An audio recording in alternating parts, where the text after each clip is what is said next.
Do you think modern art is weird and a complete waste? You're not alone. A lot of people feel that way.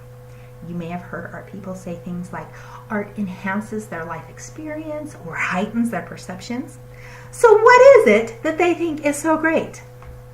To get down to the nitty-gritties, we are going to use a model proposed by Richard Hickman on understanding art. So he breaks down the process into 4 areas of activity. Area of activity number 1, reacting.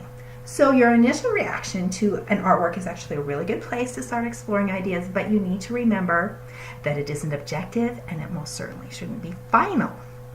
If you can let your judgments grow slowly, your experience with art will be much richer. Area of activity number 2, researching. So I'm going to demonstrate a way to glean information from a piece of art by asking it questions. So the piece behind me is called Houses at Auvers by Vincent van Gogh. It's on your slide as well. Some prominent features here are the trees and the houses, but the thing that really grabs my attention, right here, these little red flowers. Not only are they crazy red, and not only do they pop out against all those cool colors and the rest of the painting, but also they are in the heaviest visual spot on the entire canvas. In Western culture, we read from top left to bottom right. We read documents this way, and we read artwork this way as well. So our eyes are eventually going to just rest on those little red flowers.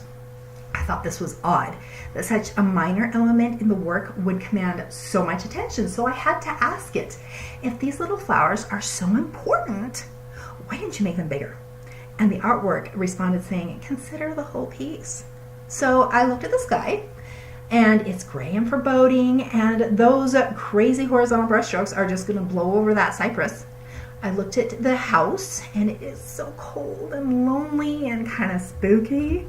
I looked at that retaining wall, and it is doing everything it can to keep those little flowers isolated. So in the face of isolation and cold and loneliness, with that house and those trees looming over it, and with that wind threatening to blow them down, those little flowers are nonetheless loud and proud. So this piece speaks to me of resilience and optimism. Area of activity number 3.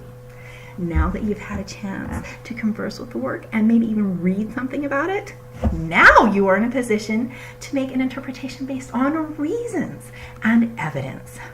Area of activity number 4, reflecting. So art has a way of coming back to haunt you. You may find that the things you learned will affect how you live your life. This is part of that heightened awareness thing that we were looking for from the beginning, and it's just a good thing. So enjoy it. Enjoy the truths that you learn from art that transcend language and that enrich your life.